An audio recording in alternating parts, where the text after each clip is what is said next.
शुक्लाम्बरधरं विष्णुं शशिवर्णं चतुर्भुजं प्रसन्नवदनं ध्यायेत् सर्वविघ्नोपशान्तये। या देवी स्तूयते नित्यं विबुधैर्वेदपारगैः सा मे वसतु जिह्वाग्रे ब्रह्मरूपा सरस्वती। सदाशिवसमारम्भां शङ्कराचार्यमध्यमाम् अस्मदाचार्यपर्यन्तां वन्दे गुरुपरम्पराम्।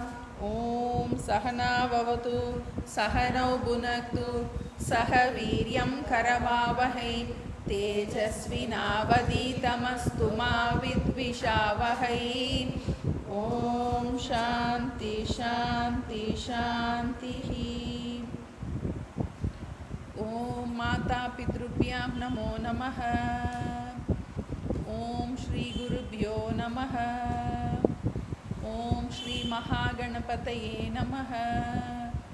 ॐ श्रीमहासरस्वत्यै नमः। ॐ सर्वेभ्यो देवेभ्यो नमो नमः। ॐ सर्वाभ्यो गुरुपरम्पराभ्यो नमो नमः।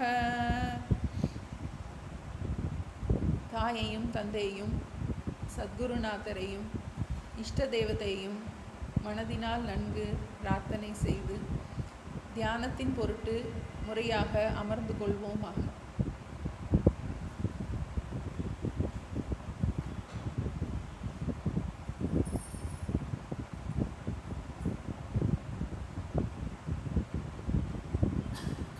சித்த சாந்தி தியானம், மானச ஜபம் ஆகியவற்றை சில நிமிடங்கள் அபியாசம் செய்வோமாக.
நன்றாக அமைதிப்படுத்தப்பட்டு ஒருமுகப்படுத்தப்பட்ட மனதில் இப்போது விஸ்வரூப தியானத்தை பயிற்சி செய்வோமாக.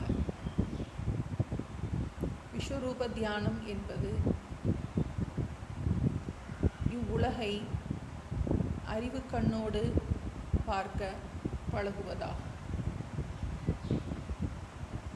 இறைவன் மாயையின் துணை கொண்டு இந்த உலகை சிருஷ்டி செய்துள்ளார்.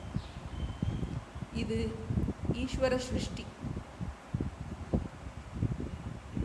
ஈஸ்வர சிருஷ்டியில் விருப்பு வெறுப்புகளை தோற்றுவிப்பது ஜீவ சிருஷ்டி எனப்படும்.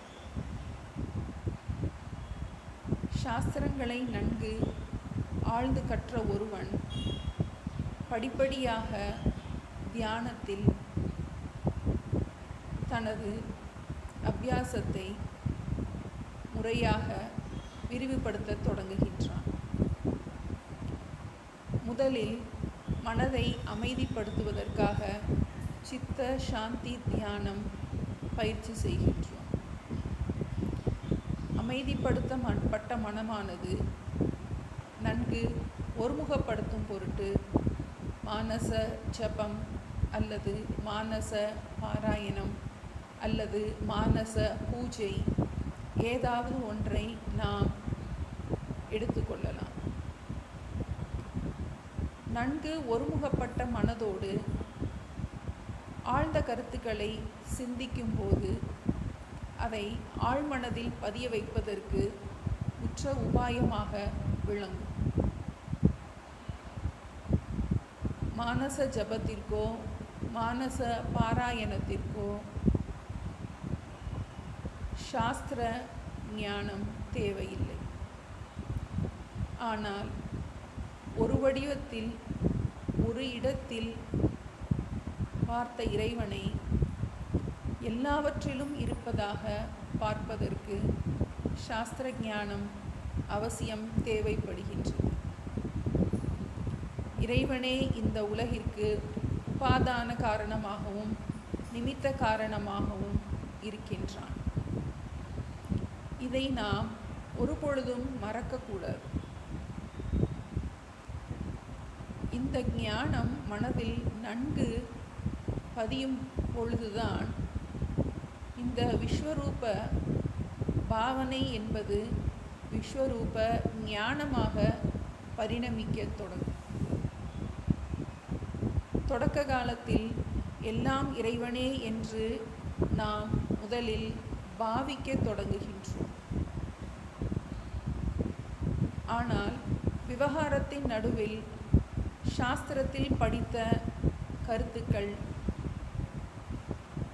உள்மனதில் ஊடுருவத் தொடங்கும் போது இது பாவனை அல்ல என்பதும் இது ஞானம் என்பதும் சிறிது சிறிதாக மாறத் தொடங்குவதை நாம் காணலாம். இடைவிடாத அபியாசத்தின் காரணமாக விஸ்வரூப தியானம் என்பது பாவனையில் இருந்து ஞானமாக மாறத் தொடங்கும். இறைவா, நீயே எல்லாமாக இருக்கின்றாய். இந்த உண்மை தெரியாமல் நான் விருப்பு வெறுப்புகளை வளர்த்து கொண்டு இருக்கின்றேன். விரும்புவதும் நீயே, வெறுப்பதும் நீயே. இந்த ராகத்வேஷத்தின் காரணமாக நாம் பலவிதமான உணர்ச்சி போராட்டங்களை சந்திக்க நேர்கின்றது. உண்மையில் இருப்பது எல்லாம் இறைவனே. இறைவனை தவிர எதுவும் இல்லை. இருப்பது எல்லாம் இறைவனே. ஈசாவாஸ்யம் இதம் சர்வம்.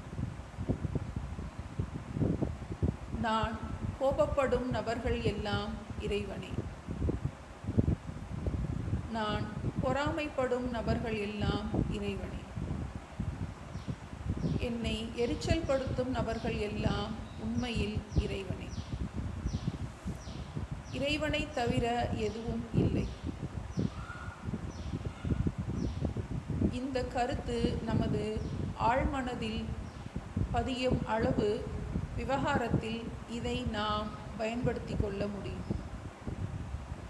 சிறிது நேரம் அமைதியாக இருப்பது எல்லாம் இறைவனே என்று மனதிற்குள் சில நிமிடங்கள் ஜெபம் செய்வோமா?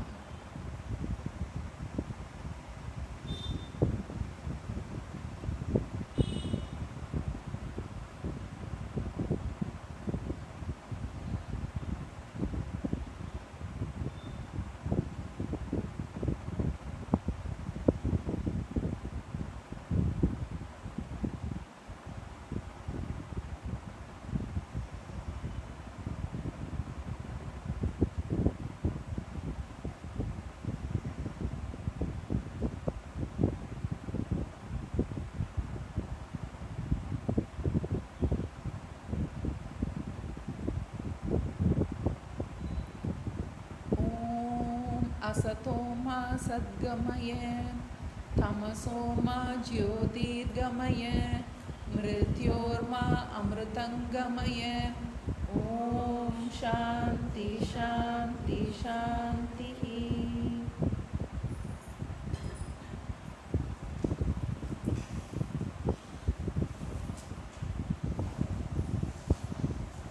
अविद्यारण्यकान्तारे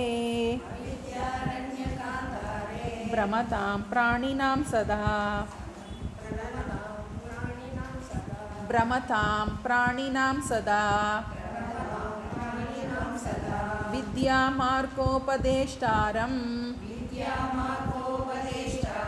विद्यारण्यगुरुं श्रये.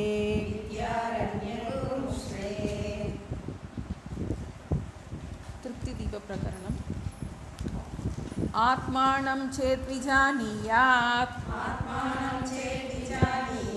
अयमस्मीति पूरुषः किमिच्छन् कस्य कामाय शरीरम् अनुसञ्ज्वरेत्. பக்கம் 2 10வது ஸ்லோகம். பக்கம் 2 ஸ்லோகம் நம்பர் 10. अन्योन्यध्यासरूपेण कूटस्थाभासयोर्वपुः एकीभूव भवेन्मुख्यः तत्र मूढैः प्रयुज्यते. पृथक् आभासकूटस्थौ मुख्यौ तत्र तत्त्ववित् पर्यायेण प्रयुङ्क्तेऽहं शब्दं लोके च वैदिके लौकिकव्यवहारेऽहं गच्छामि इत्यादिके बुधः विविच्यैव चिदाभासं कूटस्थां विवक्षति. असङ्गोऽहं चिदात्माहं इति शास्त्रीयदृष्टितः अहं शब्दं प्रयुङ्क्तेयं कूटस्थे केवले बुधः. ज्ञानिता ज्ञानिते त्वात्मा आभासस्यैव न चात्मनः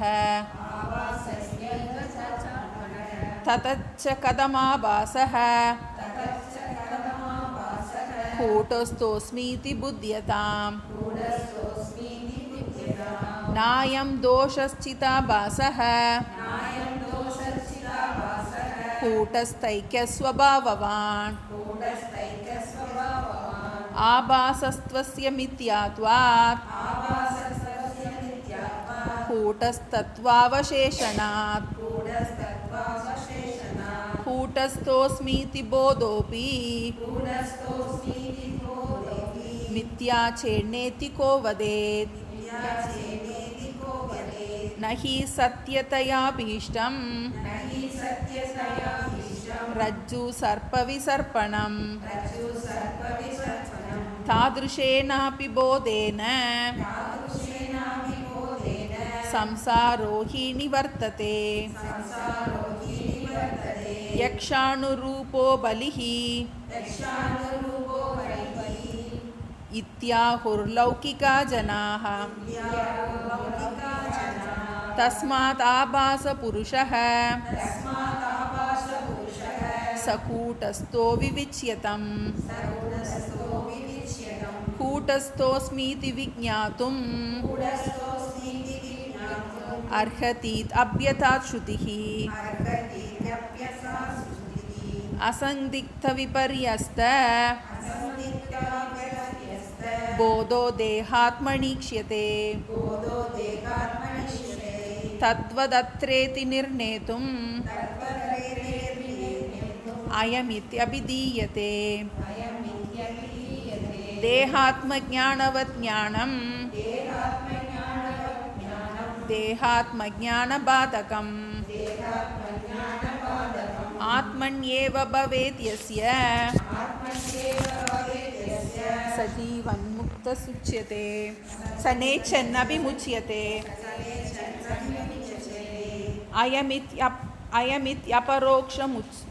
அயமித்யபரோக்ஷத்வம்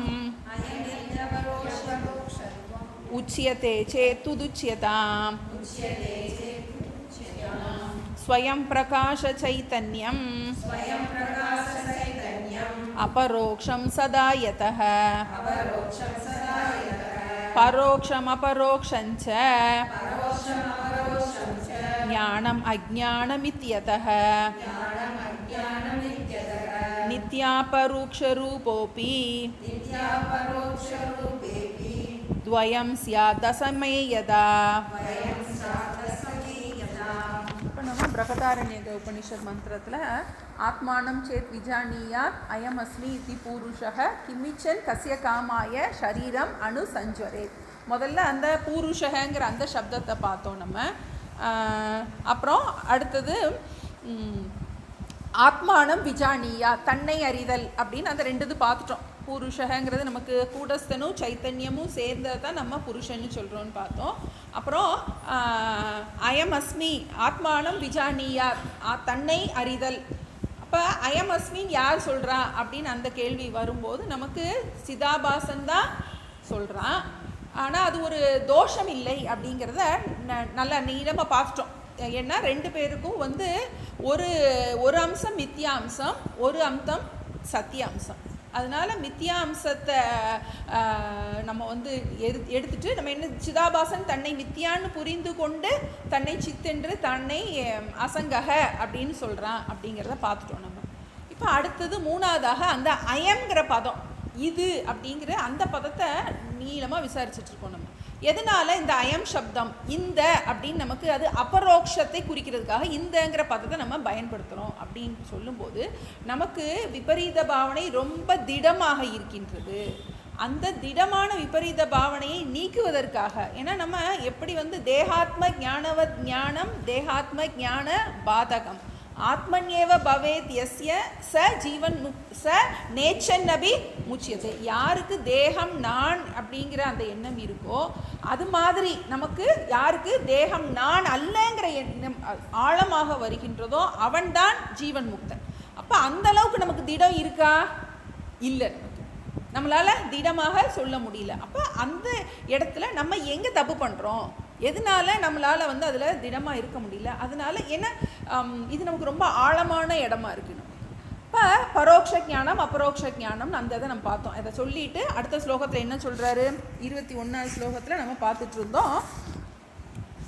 அயம் இதி அபரோக்ஷத்துவம் உச்சியத்தே. இது என்கின்ற அபரோக்ஷத்துவம், இது என்பது எப்போவுமே என்ன சொல்கிறோம், இதுங்கிறது நல்ல தெளிவாக நமக்கு பிரத்யட்சமாக இருக்கின்ற அது நமக்கு தெளிவாக தெரிகின்ற அதுக்கு தான் அபரோக்ஷம்னு சொல்கிறோம். இது என்பதை தெளிவாக தெரிகின்றதுக்கு அபரோக்ஷம்னு சொல்கிறோம். அப்போ இது என்பது ஒரு வஸ்துவை மட்டுமல்லாமல் அந்த வஸ்துவை பார்ப்பவனையும் சொல்கிறதுக்கு பயன்படுத்திக்கிடலாம் அப்படின்னு சொல்கிறார். அந்த பூர்வபக்ஷம் கேள்வியெல்லாம் இல்லை, பதில் மட்டும்தான் இருக்குது. நம்ம கேள்வியெல்லாம் நமக்கு நம்ம சுவாமிஜி கிளாஸில் கேட்குறதுனால நமக்கு கேள்வியெல்லாம் நம்ம அது மூலமாக நம்ம சொல்கிறோம் நமக்கு. அப்போ இது என்பதை நம்ம வஸ்துவிடத்திலையும் நம்ம சொல்லலாம், அதை பார்ப்பவன் இடத்திலும் நம்ம சொல்ல முடியும் அப்படிங்கிறத பார்த்தோம். அப்போ இன்னொரு பூர்வபக்ஷம் வந்தது. அப்போ அந்த ஆத்மா அதாவது அந்த சச்சிதானந்தம் என்பது நித்திய அபரோக்ஷமாக இருக்கின்றது. இப்போ ஒரு வஸ்து அபரோக்ஷம் பரோக்ஷங்கிறது இங்கேருந்து பார்க்கும்போது அது பரோக்ஷம் ஆயிடுது, அங்கேருந்து பார்க்கும்போது இது பரோக்ஷம் ஆயிடுது. அப்போ இது ரிலேட்டிவாக இருக்கே. ஆனால் ஆத்மா அப்படிங்கிறது அந்த அந்த சைத்தன்யம் நித்திய அபரோக்ஷமாக இருக்கின்றது. அப்படி இருக்கும்போது அதில் எப்படி பரோக்ஷம் அபரோக்ஷங்கிறது சம்பவிக்க முடியும் அப்படின்னு ஒரு கேள்வி கேட்கப்பட்டது. கேள்வி கேட்டுட்டு அதுக்கு 22ல் நம்ம ஒரு பதில் சொல்லப்பட்டது. பரோக்ஷம் அபரோக்ஷஞ்ச ஞானம் அஜ்ஞானம் இதி யதஹ. அதாவது இதில் பஞ்சதசியில் இதில் ஒரு கொடுக்குறாரு, நான் எழுதிக்கோங்க வேணா. இதை இந்த 22க்கு ஒரு பொழிப்புரையாக கூட எழுதிக்கலாம். நேரில் தெரியாதது, அதாவது பரோக்ஷங்கிறதுக்கு நேரில் தெரியாதது, அபரோக்ஷம் நேரில் தெரிவது, என்பதும், நேரில் தெரியாதது நேரில் தெரிவது என்பதும், அறிவு அறியாமை என்பதும். ரெண்டே ஒரு பேரா போட்டிருக்காரு, அது ரெண்டையும் சேர்த்து ஒன்று. அறிவு பரோட்சம் அபரோக்ஷங்கிறது ஒன்று, அறிவு அறியாமைங்கிறது ரெண்டு. இவ்விரண்டும்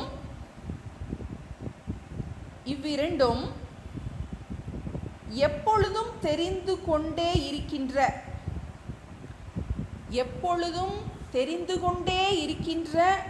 பதார்த்தத்தில் கூட, எப்பொழுதும் தெரிந்து கொண்டே இருக்கின்ற பதார்த்தத்தில் கூட இருக்கலாம். நேரில் தெரியாதது நேரில் தெரிவது என்பதும், அறிவு அறியாமை என்பதும், இவ்விரண்டும் எப்பொழுதும் தெரிந்து கொண்டே இருக்கின்ற பதார்த்தத்தில் கூட இருக்கலாம். 10வது மனிதனை போல. இது கொஞ்சம் முக்கியமான இடம் நமக்கு. இதை கொஞ்சம் 10வது மனிதன் கிட்ட என்ன இருக்கு? பரோட்ச ஞானமும் இருக்கு, அபரோக்ஷ ஞானமும் இருக்கு, அறிவும் இருக்கு, அறியாமை இருக்கு. அவன் தான் இருக்கான், ஆனா இல்லைன்னு நினைக்கிறான். இப்போ ஒரே வஸ்துவில் அபரோக்ஷமாக எப்பவும் இருந்து கொண்டு இருக்கின்ற ஒரு வஸ்துவில் பரோட்ச ஞானம் அபரோக்ஷ ஞானம், அறிவு அறியாமை எல்லாமே சம்பவிக்க முடியும். ஏன்னா நித்திய அபரோக்ஷமான பிரம்மன்ல எப்படி பரோட்சம் அபரோக்ஷம்ங்கிறது உனக்கு உண்டாகும், அறிவு அறியாமைங்கிறது எப்படி உண்டாகும்? ஏன்னா பிரம்மனை அறியவில்லை அப்படிங்கிறோம். நமக்கு முதல்ல அறியல், நமக்கு என்ன பிரம்மமா தெரியுது? நான் தேகம் தேகம் தான் சொல்லிட்டு இருக்கோம் நம்ம. அப்போ அங்கே அறியாமை சதா ஸ்புரத்து கொண்டிருக்கின்றதை எப்படி நம்ம பார்க்காம எப்படி பார்க்கலன்னு எப்படி சொல்ல முடியும்? அப்போ நாளுமே சம்பவிக்கிறதுக்கு முடியும் அப்படின்னு சொல்லிட்டு அந்த திருஷ்டாந்தத்தை சொல்கிறாரு. அந்த 10ஆம் அவனை போல நம்ம இதை இனிமேல் இந்த கதையை நம்ம சொல்ல போகிறாரு. எப்படி அறிவு அறியாமை பரோட்ச ஞானம் அபரோக்ஷ ஞானம் இது எல்லாமே அந்த 10ஆம் அவனிடம் இருக்கின்றது. அது மாதிரி ஆத்மாவில் நித்திய அபரோக்ஷமாக இருக்கின்ற ஆத்மாவில், ஏன்னா அவன் இருக்கான், இருந்துக்கிட்டே சொல்கிறான், நான் இல்லைன்னு சொல்கிறான். இப்போ அவன்கிட்ட அறியாமை இருக்கு, அப்புறம் அறியாமை போனதுக்கப்புறம் அறிவு வருது.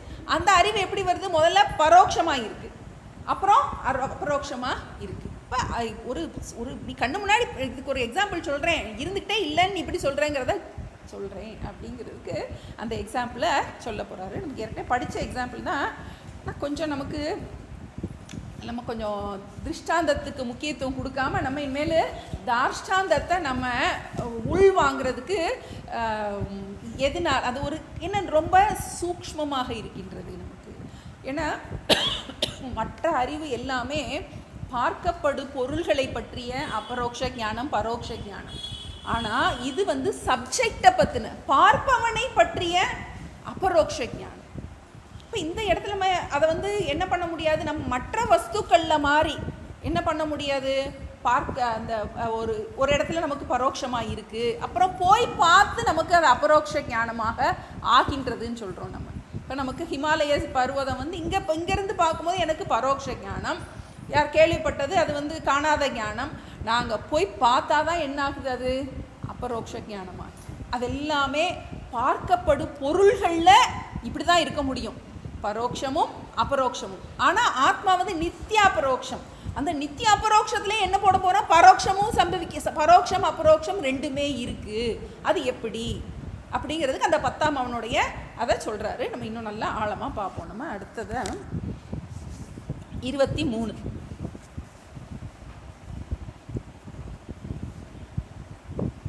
நவசங்கியாஹ்ருதஞானஹ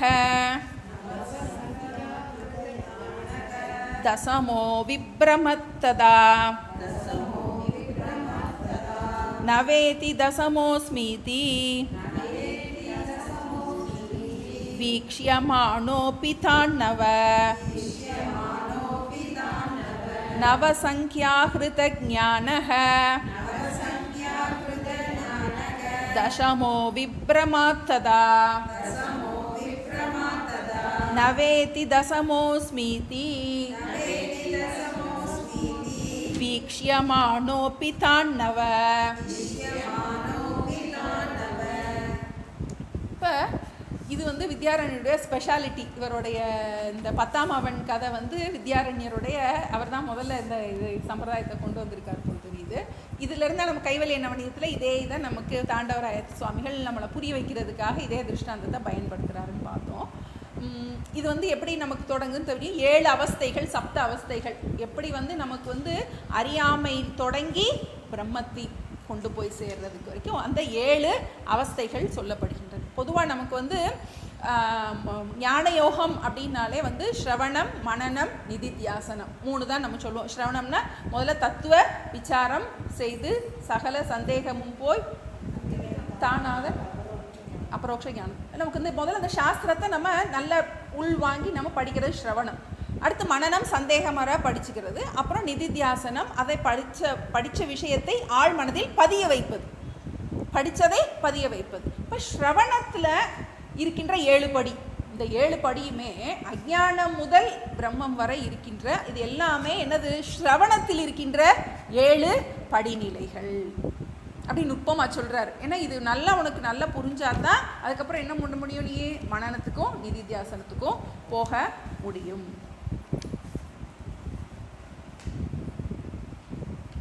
நமக்கு அந்த 10வது மனிதன் கதை தெரியும். 10 பேர் வந்து ஆற்றை கடந்து போகிறாங்க. போகும்போது என்ன ஆயிடுது, ஆற்றை கடந்து போனதுக்கப்புறம் எண்ணி பார்க்குறாங்க. என்ன 1 2 3 4 5 6 7 8 9 எல்லாரும் எண்ணி பார்க்குறாங்க. 9 9 9ன்னு சொல்கிறாங்க. அப்போது என்ன, வழிபோக்கர் ஒருத்தர் வர்றாரு.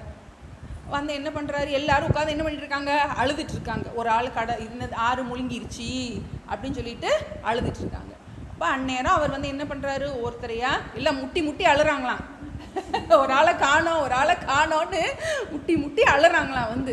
அப்போ அவர் சொல்கிறாரா, ஒருத்தரையா நிறுத்தி வச்சு 1 2 3 4 5 6 7 8 9 10 அப்படிங்கிறாராம் வந்து. 10ன்னு புரிஞ்சிருச்சான். புரிஞ்சிட்டாலும் முட்டி அழுதுனால அந்த மண்டை வீங்கியிருக்கா. அந்த வீங்கின மண்டை புரிஞ்சிருச்சு, சந்தோஷம் வந்துட்டாலும் அந்த மண்டை வீங்கினதே பிராரப்தமாக வந்து அப்படின்னு பரமார்த்த அந்த சாமி சொல்கிறாங்க வந்து. இப்போ நமக்கு இது தெரிஞ்ச கதை தான். இது நம்ம இன்னும் கொஞ்சம் உள் வாங்குவோம். இதை நமக்கு முதல்ல சந்தி பிரிச்சுருவோம். இப்போ முதல்ல 23வது ஸ்லோகத்தில் முதல் படி, இந்த சப்த அவஸ்தைன்னு நம்ம சொல்கிறோம். 7 படிகள். நம்ம எப்படி வந்து அஜ்ஞானத்திலிருந்து மோட்சம் வரைக்கும் இருக்கின்ற ஒன்று. இப்போ வந்து இப்போ இங்கேருந்து மதுரை போகணுன்னா ஒவ்வொரு ஸ்டாப்லையா நின்று போகிறோம் இல்லையா, அது மாதிரி ஃபஸ்ட்டு ஸ்டாப்பு முதல்ல நம்ம எங்கே போகணும், நம்ம வந்து அது மாதிரி திருமங்கலம் போய் ஒரு இடமா போகிறோம் இல்லையா, அது மாதிரி முதல் படி நமக்கு அஜ்ஞானம். அதை நமக்கு நவசங்கியா இது பிடிச்சிருவோம். நவசங்கியா ஆஹிருத ஞானக, நவசங்கியா ஆஹிருத ஞானக, தசமக விப்ரமாத் ததா, விப்ரமாத் ததா. நவசங்கியா ஆஹிருத ஞானக தசமக விப்ரமாத் ததா. நவசங்கியான எண்ணிக்கை, நவனா 9. 9ங்கிற எண்ணிக்கையிலேயே ஆகிருத ஞானக, ஆகிருதம்னா இழந்த, ஞானம்னா அறிவு. 9ன்னு எண்ணிட்டு அறிவை இழந்துட்டானா வந்து, 10வது கவுண்ட் பண்ணுறது தெரியாமல் அறிவை இழந்துட்டான். ஆக இழந்த ஞானம் யாரு, தசமக. அந்த 10ஆம் அவன் 9ன்னு எண்ணி முடிச்சோடனே அவனுக்கு என்ன, அதுக்கப்புறம் தன்னை எண்ணுறதுக்கு தெரியலை, அறியாமை காரணமாக அவன் அறிவை இழந்தவனாக. விப்ரமதா, விப்ரமதான அவன் அறியாமையில் மயங்கி விட்டான். பிரம்மத்தினாலே மயக்கம், நன்றாக மயங்கி விட்டான். 9 தான் இருக்கு அப்படின்னு என்ன பண்ணிட்டான், நன்றாக அறிவில் அறியாமையின் காரணமாக என்ன பண்ணிட்டான், அதை 10ங்கிறத அவனுக்கு என்ன தெரியலை. அதுக்கு காரணம் சொல்கிறார் வந்து சாமி, மாயையாள்னு போடுங்கிறார். எதனால நமக்கு அது என்ன தெரியல, அது நம்மளுடைய அறிவை மறைச்சிருக்கு. அவனுக்கு அறியாமை, அவனுக்கு தெரியல, அவ்வளோதான் அவனுக்கு அறிவு இருக்குது. 9 வரைக்கும் தான் அதை தான்னு பார்க்கறதுக்கு தெரியல. ஏன் தெரியலை, ஏன் தெரியல நமக்கு, ஏன் உனக்கு தெரியலங்கிறதுக்கு என்ன சொல்ல முடியாது, காரணம் சொல்ல முடியாது. அப்போ என்ன செய்யறான், ததா அப்போது என்ன செய்யறான், ந வேத்தி, ந வேத்தினா நான் அறியவில்லை, தசமக அஸ்மி இதி ந வேதி, அவன் 10ஆம் அவனாக நான் இருக்கின்றேன் என்பதை அறியவில்லை அப்போது. அதனால என்ன செய்யறான், வீக்ஷியமானக அப்பி தான் நவ, வீக்ஷியமானகனா பார்த்து கொண்டு இருக்கும் போதே, வீக்ஷியமானக அப்பி நன்றாக அவன் இருக்கான், இருந்த போதும் என்ன சொல்றான், ந வேத்தி தசமக 10ஆம் அவனை அறியவில்லை அப்படின்னு என்ன சொல்றான், தான் நவ, நவன 9, அந்த 9 பேரை மட்டும் எண்ணிட்டு என்ன சொல்றான், 10ஆம் அவனை காணவில்லை. இதுதான் நம்மளுடைய முதல் அவஸ்தை. அது என்னது, அஞ்ஞானம்.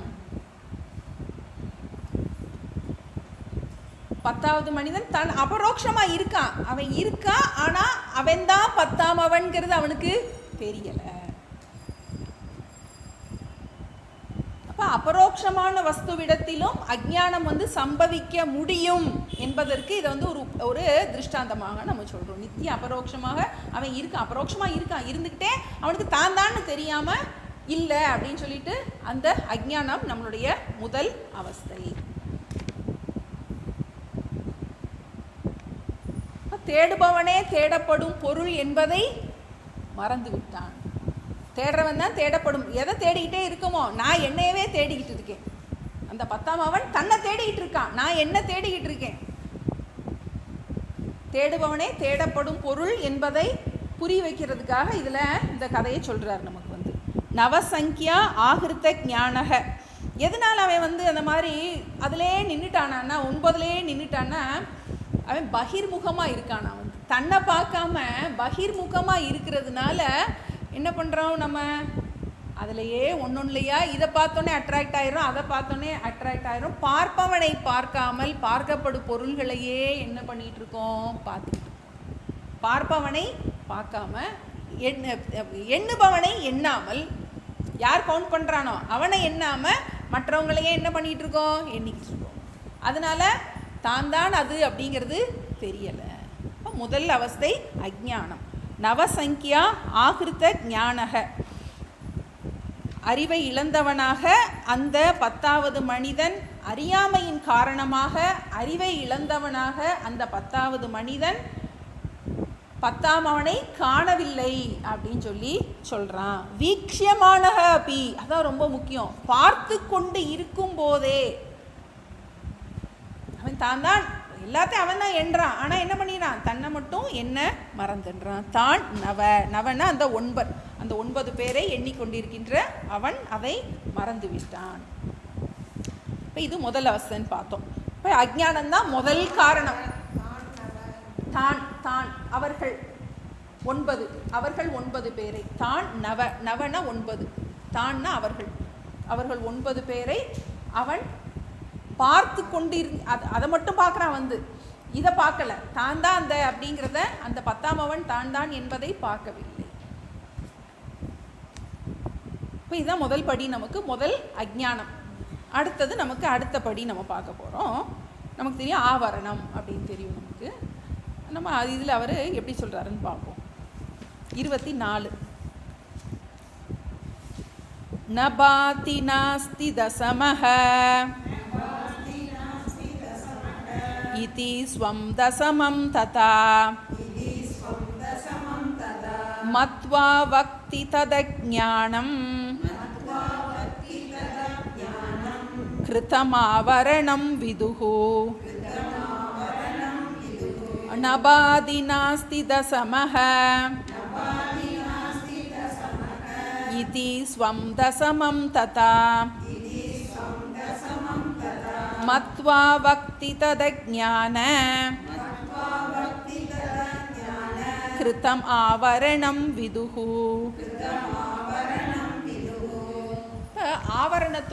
அஞ்ஞானத்தினுடைய காரியமாக இருக்கின்றது ஆவரணம். அது ஆவரணம் அப்படிங்கிறது பொதுவாக நம்ம அந்த மறைப்பாற்றல் பொதுவாக நம்ம சொல்லுவோம். மறைக்கும் சக்தி அப்படின்னு சொல்லுவோம். ஆனால் இங்கே ஆவரணம் அப்படிங்கிறது என்ன சொல்லப்பட்டிருக்கு அப்படின்னா, தன்னுடைய அஜ்ஞானத்தை வெளிப்படுத்துறதை ஆவரணம்னு சொல்லியிருக்கு. அஜ்ஞானத்தை வெளிப்படுத்துவது எப்படி வெளிப்படுத்துகிறான்? ந பாதி நாஸ்தி தசமக இதி. ந பாதி, ந பாதினா தெரியவில்லை, விளங்கவில்லை. ந பாதி விளங்கவில்லை. நாஸ்தி, நாஸ்தினா இல்லை. அஸ்தி நாஸ்தி படிச்சுக்கோ நம்ம. நாஸ்தி இல்லை. ந பாதி விளங்கவில்லை, அவன் இல்லை, எனக்கு விளங்கவில்லை. தசமக யாரு இல்லை? தசமக 10வது மனிதன்.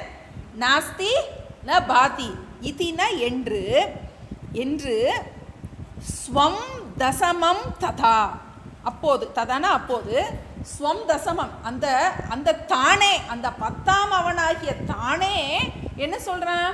நாஸ்தி ந பாதி, அவனை காணோம், அவன் இல்லை அப்படின்னு என்ன செய்கிறான்? அந்த அவனே ஸ்வம் தசமக, அந்த 10ஆம் அவன் தானே இப்படி சொல்கிறான். எதனால் சொல்கிறான்? மத்வா வக்தி தத் அஜ்ஞான கிருதம் ஆவரணம் விதுகு. மத்வான நினைத்து, அவன் இல்லைன்னு நினச்சிட்டு என்ன சொல்கிறான்? 10ஆம் அவன் இல்லைன்னு நினச்சிட்டு வக்தினா கூறுகின்றான், வக்தி கூறுகின்றான். தத் அஜ்ஞான கிருதம் ஆவரணம். தத்து அந்த இடத்துல அந்த பெரிய வார்த்தை இருக்குது. தத் அஜ்ஞான கிருத ஆவரணம். தத் அஜ்ஞான கிருத ஆவரணம். தத்துனா அது, அஜ்ஞானத்தினால் உண்டான ஆவரணம், அஜ்ஞானத்தின் காரியமாகிய ஆவரணம். ஆவரணம்ங்கிறது நமக்கு வந்து மறைப்பாற்றல் கிடையாது. இவன் அஜ்ஞானத்தை வெளிப்படுத்துறதை நம்ம என்ன சொல்கிறோம்? ஆவரணம்னு சொல்கிறோம். விதுகு, விதுகுனா என்று சொல்கிறார்கள்.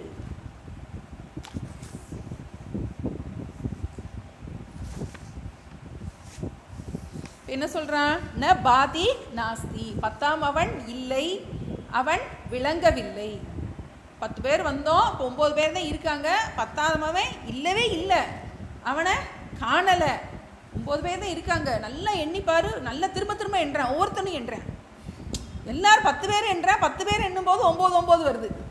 எல்லாரும் இல்லை நான் ஒருக்கு எண்ணி பார்க்குறேன், நான் ஒருக்கு எண்ணி பார்க்குறேன், நான் ஒருக்கு எண்ணி பார்க்குறேன்னு என்ன பண்ணுறாங்க?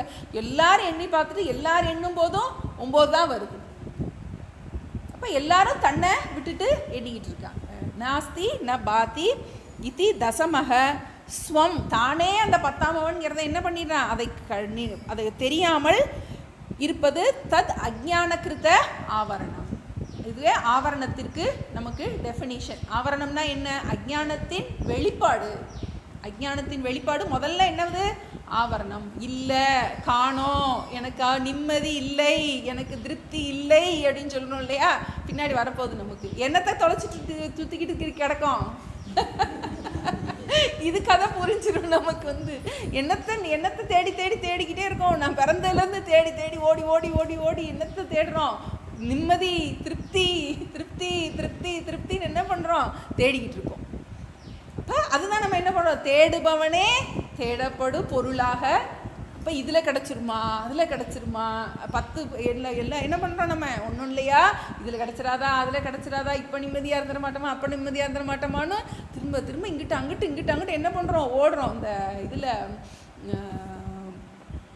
இதில் மான் வந்து இந்த இதுக்குள்ளே போயிடுச்சுன்னா, டெசர்ட்டுக்குள்ளே போயிடுச்சுன்னா, பாலைவனத்துக்குள்ளே போயிடுச்சுன்னா, இங்கேருந்து பார்க்குமா, அங்கே தண்ணி தெரிகிற மாதிரி தெரியுமா, இங்கிட்டு கொடுக்கூடன்னு அங்கே ஓடுமா, அங்கே போய் பார்த்தா போ தண்ணி தெரியாத, இங்கிட்டு திரும்பி பார்க்குமா, இங்கிட்டு தண்ணி இருக்கிற மாதிரி இருக்குமா, அங்கிட்டிருந்து இங்கிட்டு ஓடுமா. அது மாதிரி இங்கிட்டிருந்து அங்கிட்டிருந்து இதில் கிடச்சிராதா, அதில் கிடச்சிராதா, இதில் கிடச்சிராதான்னு என்ன பண்ணுறோம்? ஓடி ஓடி தேடி தேடி தொலைச்சிட்டு என்ன பண்ண, முட்டி முட்டி முட்டி அது சொல்கிறோம். இனி அடுத்து வரப்போகுது. முதல்ல அஜ்ஞானம், ஆவரணம். அடுத்தது என்னது நமக்கு? மூணாவது அவஸ்தை விக்ஷேபம். இல்லைன்னு சொல்கிறான். இல்லை அப்படின்னு சொல்கிறான். அது வந்து இல்லை அப்படின்னு முதல்ல என்கிட்ட நிறைவு இல்லை அப்படின்னு நம்ம சொல்கிறோம் இல்லையா? வந்து என்கிட்ட நிறைவு இல்லாததுனால தானே நிறைவை நான் வேறு இடத்துல தேடுறேன். நான் அவன் இல்லை காணோம். அப்போ நமக்கு ஏதோ ஒன்று தொலைச்சிட்டோம், அப்படி தொலைஞ்சி போச்சின்னு மட்டும் தெரியுது. ஏதோ ஒன்று என்கிட்ட ஒரு குறை இருக்குது அப்படின்னு என்ன பண்ணுறோம்? நமக்கு ஏதோ ஒரு ஒரு ஒரு அபூர்ணத்துவம் இருக்குது அப்படின்னு நம்ம நினைக்கிறோம். 10ஆம் அவன்கிற நம்ம சொல்கிறோம். நமக்கு அதில் ஆக்சுவலாக என்ன நமக்கு நமக்கு தார்ஷ்டாந்தம் நல்லா புரியும் நமக்கு. அதனால் இப்போ இடையில கதை கூடயே நம்ம வந்து இதை பார்க்குறது தப்பு கிடையாது. ஏன்னா நமக்கு தெரிஞ்ச கதை அதான் தெரியுமேன்னு என்ன பண்ணிடக்கூடாது நமக்கு. ஏன்னா இது ரொம்ப நுட்பமான விஷயமா இருக்குது நமக்கு. ஏன்னா தேடுபவனே தேடப்படும் பொருள், தேடுபவனே சொல்லிக்கிட்டே இருக்காங்க, தேடுபவனே தேடப்படும் பொருள். அப்போ எதை தேடுற, எதை தேடிக்கிட்டே இருக்கோம்? வாழ்க்கையில் பிறந்ததுலேருந்து விவரம் தெரிஞ்சதுலேருந்து எதெல்லாம் தேடிக்கிட்டே இருக்கோம். சின்ன கிளாஸில் படிக்கும்போது ஒரு ஃபஸ்ட் ரேங்க் வாங்கிட்டா நல்லா அவ்வளோ சந்தோஷமாக இருக்கும். ஒரு ப்ரைஸ் வாங்கிட்டா அவ்வளோ பெரிய இதில் அதனால என்ன பண்ணுறோம், ஒன்றுலையா இதில் கிடச்சிடாதா அதில் கிடச்சிடாதான்னு என்ன பண்ணுறோம். வயசு தான் மாறுதே ஒழிய, நம்மளுடைய வாழ்க்கை மாறுதே ஒழிய. ஆனால் அந்த தேடுதல், எதை தேடுறோம், அந்த பொருள் மூலமாக நாம் நிம்மதியை தேடுறோங்கிறது புரியும் நமக்கு.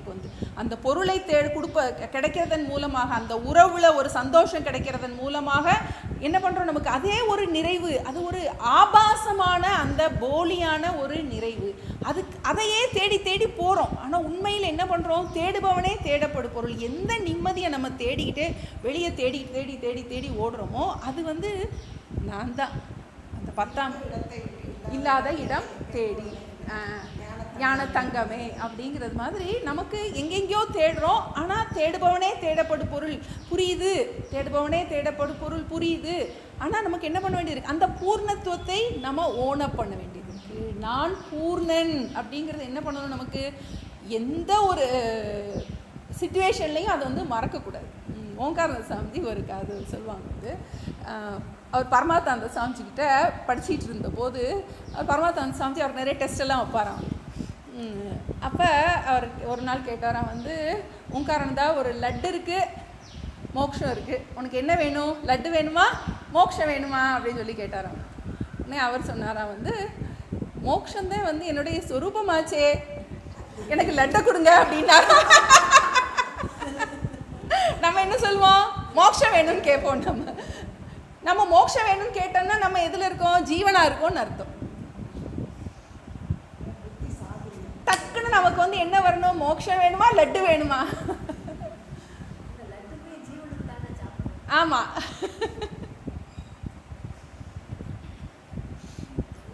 ஆமாம். அப்போ நமக்கு அந்த அந்த அந்த சேஞ்ச் ஓவர் ஸ்விட்ச் வந்து அப்படி நமக்கு அகம். அப்போ நமக்கு எதுவுமே வேண்டாம் அப்படின்னு, அதுதான் நமக்கு அந்த அகம் நித்திய முக்தக அப்படிங்கிறது. நமக்கு என்ன காரியம் பண்ணிக்கிட்டு இருக்கும்போது நம்ம விவகாரத்தில் நமக்கு வந்து நிறைய தேவைகள் இருக்கும். ஆனால் அந்த தேவைகள் எல்லாம் நமக்கு வந்து அதுக்கு ஒரு சத்தியத்துவம் கொடுத்து வச்சுருக்கோம். ஆனால் அந்த சத்தியத்துவத்தை நமக்கு என்ன பண்ணணும், போகணும். நமக்கு அகம் நித்திய முக்தக அப்படிங்கிறது என்ன பண்ணக்கூடாது, அந்த மறக்கக்கூடாது. அதுதான் நம்ம மறந்து போயிடுவோம். நம்ம மறந்துட்டு ஜீவனாக நம்ம வந்து என்னதுக்கு லட்டுக்கும் பூந்திக்கும். அதுதான் நமக்கு ஒரு. அப்போ தத் அஜ்ஞானகிருத்த ஆவரணம். அப்போ இல்லை அப்படின்னு அவன் சொல்கிறது, காணவில்லை விளங்கவில்லை அப்படின்னு சொல்கிறது அஜ்ஞானத்தை வெளிப்படுத்துவது. அதை ஆவரணம், அஜ்ஞானத்தின் முதல் படி. அப்போ ஃபஸ்ட் படி அஜ்ஞானம்னு பார்த்தோம். அஜ்ஞானத்தினால் அடுத்த படிக்கு ஏறுறோம். என்ன படிக்கு ஏறுறோம், ஆவரணத்தில் ஏறிடும். சரியா? அடுத்தது 25.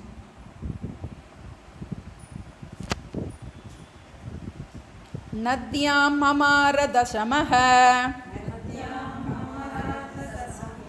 இதி ஷோச்சன் பிரரோதிதி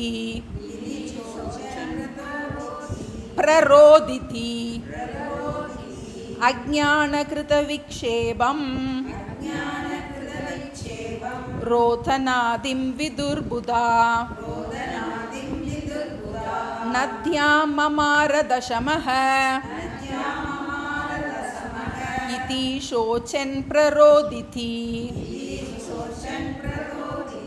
அஜ்ஞானகிருத விக்ஷேபம் ரோதனாதிம் விதுர்புதா. அஜ்ஞானத்தின் அடுத்த காரணம், இது காரியமாகிய முதல் காரியம் அஜ்ஞானத்தின் வெளிப்பாடு ஆவரணம்னு பார்த்தோம். ஆவரணத்துக்கு அப்போ இது வந்து விக்ஷேபம். விக்ஷேபத்தில் என்ன ஆகுது அப்படின்னா வந்து அவன் சோகத்தை வெளிப்படுத்த தொடங்குகின்றான். முதல்ல ஆவரணம்ங்கிறது அஜ்ஞானத்தை வெளிப்படுத்தினான். இல்லையே, காணலையே அப்படிங்கிறான். காணோம் அப்படின்னு ஒன்று என்னாது, ஒரு பதட்டம் வருது. ஐயோ, நம்ம நினைச்ச காரியம் ஒன்று நடக்கலை அப்படின்னு ஒன்று என்ன ஆயிடுது நமக்கு வந்து, அப்படி இந்த அர்ஜுனன் மாதிரி என்ன ஆகும், அப்படி உடம்பு நடுங்குது, கண்ணுக்கு தண்ணி வருது, நமக்கு பேச முடியல.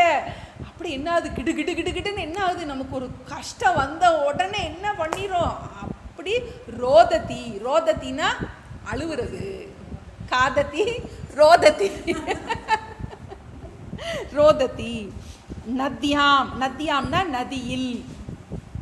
நதியில் மமார தசமக. மமாரம்னா மரணம் அடைந்து விட்டான், இறந்து விட்டான். யாரு? தசமக. தசமக நத்யாம் மமார. மமாரன இறந்து விட்டான். இதி என்று சோச்சன். சோச்சன்னா துயரப்பட்டு கொண்டு என்ன செய்யறானா, பிரரோதத்தி. ரோதத்தின்னா அழுறது, பிரரோதத்தின்னா நன்றாக அழுகிறது. சாதம்னா நம்ம சாதம் சாமிக்கு வச்சுட்டு எடுத்தோம்னா பிரசாதம், அந்த பிர உபசர்க்கம் வந்து அது மாதிரி. ரோதத்தின்னா அழுகிறது, பிரரோதத்தின்னா முட்டி முட்டி அழுகிறான். என்ன பண்ணுறோம், நமக்கு ஒரு துன்பம் வந்த உடனே என்ன ஆகிடும், நமக்கு அது மயமாகி இது என்கிட்டருந்து போயிடுச்சு, என்ன ஆயிடுச்சு, என்கிட்டருந்து நிம்மதி போயிடுச்சு அப்படின்னு என்ன பண்ணுறோம், அழ தொடங்கிறோம். வந்து நத்யா மமார தசமக இதி சோச்சன் பிரரோதித்தி. நன்றாக அழுகின்றான். அஜ்ஞான கிருத விக்ஷேபம். நம்ம போனதில் பார்த்தோம், அஜ்ஞான கிருத ஆவரணம்னு பார்த்தோம் 24ல். இது அஜ்ஞான கிருத விக்ஷேபம். அஜ்ஞானம் அறியாமையின் விளைவாகிய விக்ஷேபம். ரோதனாதிம் இதில் கொடுத்துருக்காரு, ரோதன ஆதின்னு போட்டார். ரோதனம்னா அழுறது. அழ மட்டுமா செய்கிறோம், கத்துவோம், கோவப்படுவோம், புலம்புவோம், எல்லாம். ரோதன ஆதி அழுகை முதலியவற்றை நம்மளுடைய துக்கத்தை வெளிப்படுத்துகின்றோம். எப்படி? அழுகை முதலியவற்றால் வெளிப்படுத்துகின்றது, அது விக்ஷேபம் என்று விதுகு புதாகா. விதுகுன சொல்கிறார்கள், புதாகன அறிஞர்கள். அறிஞர்கள் அஜ்ஞானத்தின் வெளிப்பாட ஆவரணம்னு சொல்கிறாங்க. அஜ்ஞானத்தினால் என்ன பண்ணுறோம், நம்ம துக்கத்தை வெளிப்படுத்துகிறத விக்ஷேபம்னு சொல்கிறோம். நம்ம இதில் பார்க்குறோம், நம்ம பகவத்கீதையில் பார்க்குறோம், அர்ஜுன விஷாதம்னு பார்க்குறோம். அது விஷாதம்னாலும் துயரத்தை வெளிப்படுத்துதல். இது விக்ஷேபம்னு இங்கே நமக்கு இந்த பதம் கொடுக்கப்பட்டிருக்கு.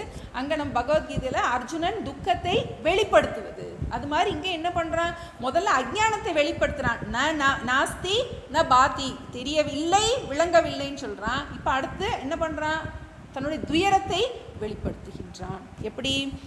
நத்யா மமார தசமக. நதியில் 10ஆம் அவன் இறந்து விட்டான் என்று நினைத்து கொண்டு பிரரோதித்தி நன்றாக அழுகின்றான். அஜ்ஞான கிருத விக்ஷேபம். அஜ்ஞானத்தின் காரியமாகியது விக்ஷேபம்.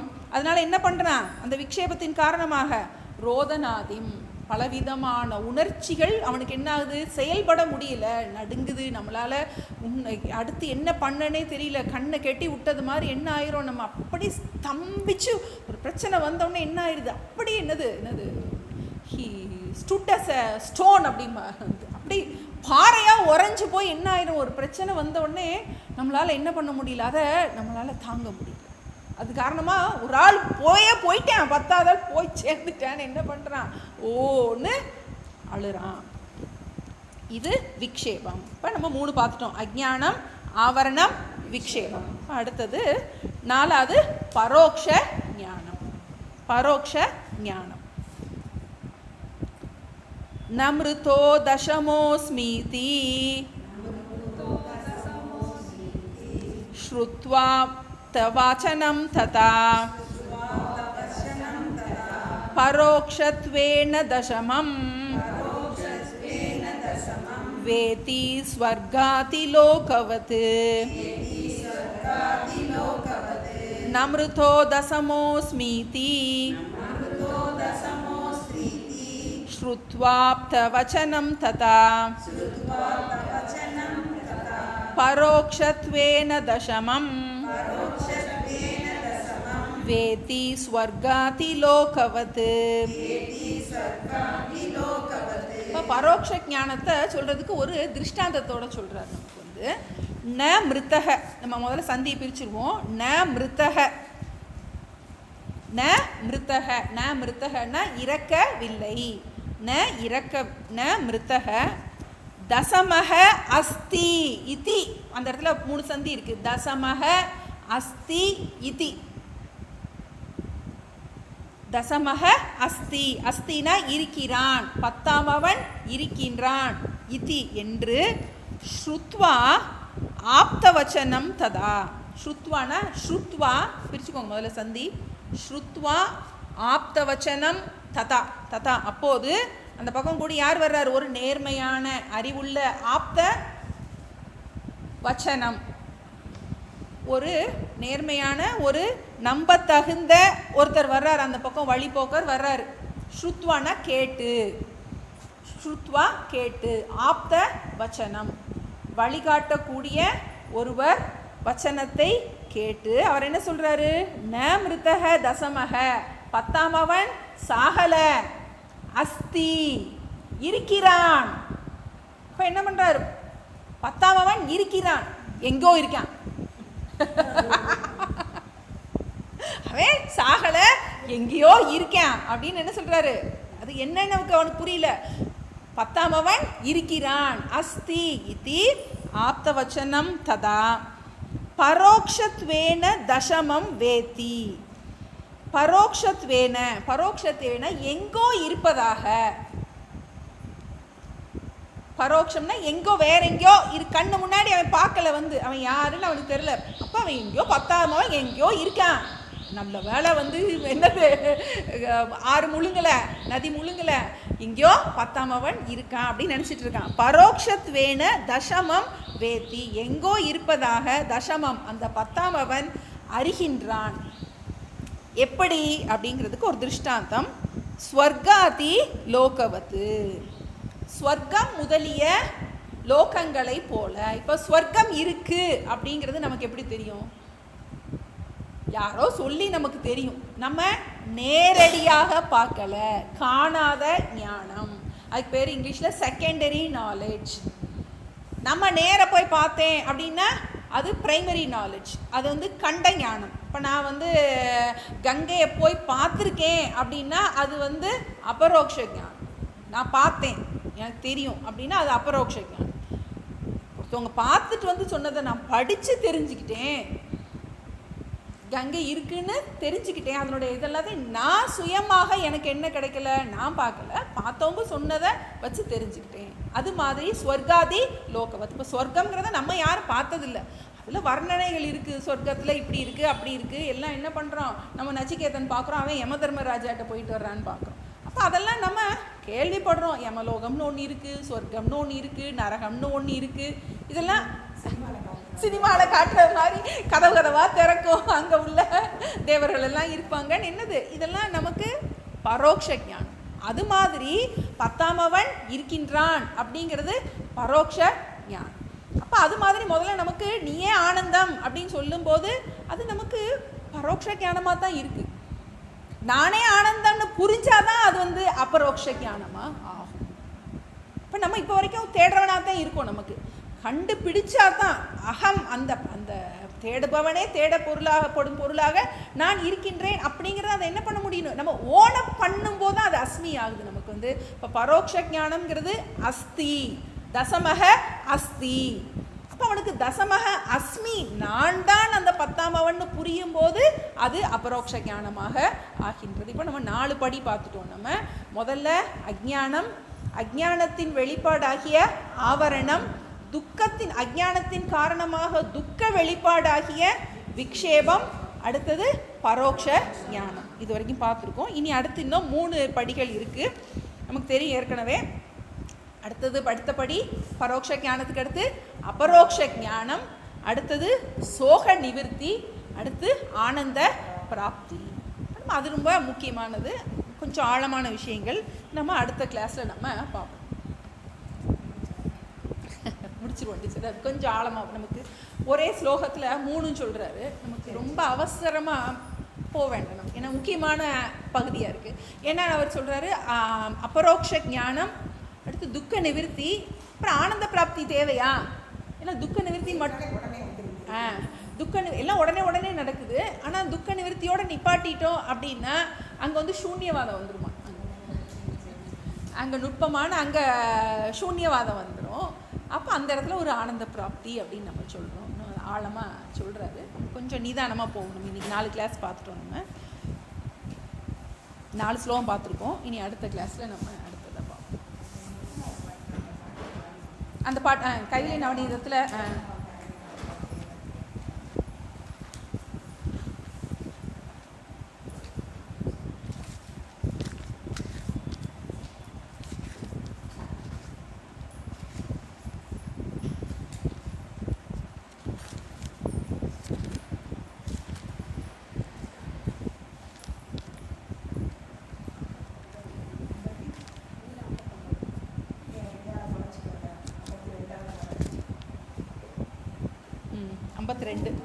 தனை மறந்த பேதமையே அஞ்ஞானம் பரநிலை காணோம் என்று பகர்தல் ஆவரணம் மூடல் முளைத்தல் தோற்றம் குறவன் வாக்கியம் தன்னை குறிக்கொள்ளல் பரோட்ச ஞானம் தத்துவ விசாரம் செய்து சகல சந்தேகம் அத்துவிதம் தானாதல் அபரோட்ச ஞானமாகும். கர்த்தனா ஜீவ பேதம் கழிப்பதே துக்கம் போதல் முக்தனாய் எல்லா